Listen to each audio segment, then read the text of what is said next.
Bahamas Air tonight refuting claims that a Bahamas Air aircraft experienced landing gear problems in Governor's Harbor today. Officials advised in a statement that Bahamas Air does not operate flights into Governor's Harbor on Tuesday, so there was no aircraft in Governor's Harbor today at all. Additionally, and out of an abundance of caution, a review of Bahamas Air's aircraft by the Director of Maintenance and Engineering confirms that there are no issues with any of its aircraft at this time. From the courts, a judge sentenced 25-year-old Cordero Bethel to 7 years in prison on armed robbery charges today. Court papers show that the robberies took place back on February 16th of 2012 and on March 3rd of 2014. Back in October of 2013, Bethel, along with Renee Sherman, were acquitted of the murder of Sherman's husband, banker Stephen Sherman. Bethel began serving his 7-year sentence immediately. He also has another armed robbery case pending before Justice Vera Watkins. Attorney Nathan Smith represented him in court today. The lack of sufficient jurors in the Kurt McCartney murder trial prompted bailiffs to take to the streets today to find more people to supplement the jury pool. While a panel of 12 was selected during today's proceedings, there were not enough jurors remaining to select the 3 alternates needed before the trial began. As a result, Senior Supreme Court Justice Stephen Isaacs ordered bailiffs to go out on the street and choose men to fill the void. The murder trial was set to start yesterday. However, it was delayed due to insufficient jurors again. 43-year-old Kurt McCartney was shot and killed in the Gambier area in what appeared to be a robbery gone bad back in October of 2013. He is the brother of Democratic National Alliance leader Branville McCartney. Accused of the crime are Sumya Ingram, Lindira Curry, Orkel Farrington, and Thorne Edwards. Businessman Terry Delancey is also accused of accessory after the fact. Nearly 2 weeks after the slaying of beloved QC teacher Joelle McIntosh, the school community, along with family members, celebrated her life and mourned her loss during a memorial service at the school today. Staff and parents and students paid tributes to the 40-year-old mother of 2 who was described as lively, enthusiastic, and committed.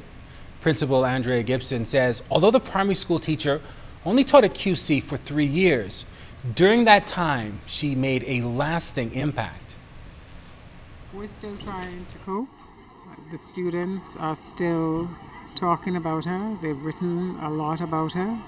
Teachers are still feeling the pain. I know it's going to be a long process. We just have to do the best we can do every day and support each other. McIntosh's life was cut tragically short during a robbery attempt on Village Road and Parkgate Road on November 11th. School officials were determined to have her remembered for the life she lived and not the way she died. Gibson says she is pleased arrests have been made in the matter, adding that also McIntosh made an indelible mark on the lives of her students. It's good that they have identified some persons. I think the more important question will be what will happen from here on. Because it's one thing identifying, it's another to see that justice takes place. If you heard the students today, she encouraged them, helped them develop their confidence in the creative arts, particularly in the area of dance and drama. She impacted the students, she impacted the teachers, because she would share, she was a professional person. And once she believed what she believed, she was bound to share it. A joint Thanksgiving luncheon for senior citizens in 2 over-the-hill communities held today at the Fowler Street Park, and it was an organized effort by Urban Renewal Centers of Centerville and the one in Baines and Grantstown. The officers in charge of both programs agreed to a new crime-fighting strategy among themselves that they hope would eventually dismantle the gang turf element in these areas. Their aim is to bring both communities together using the elderly. Really a lesson for our youth, so that they would be able to see that the older folks are coexisting together, and they were once young, and these are people who existed together in neighboring communities. Because as we see today, we have some folks can't go in Centerville, some Centerville folks can't go in Baintown, and it's a rift going on between the young folks. So this Thanksgiving luncheon was designed to really act as a lesson, as as for our youths to be able to see our seniors getting together, and hopefully this will be able to spill into what we are trying to do for our youths. But in the end, the event is also designed for the elderly to meet new friends and become reacquainted with old ones.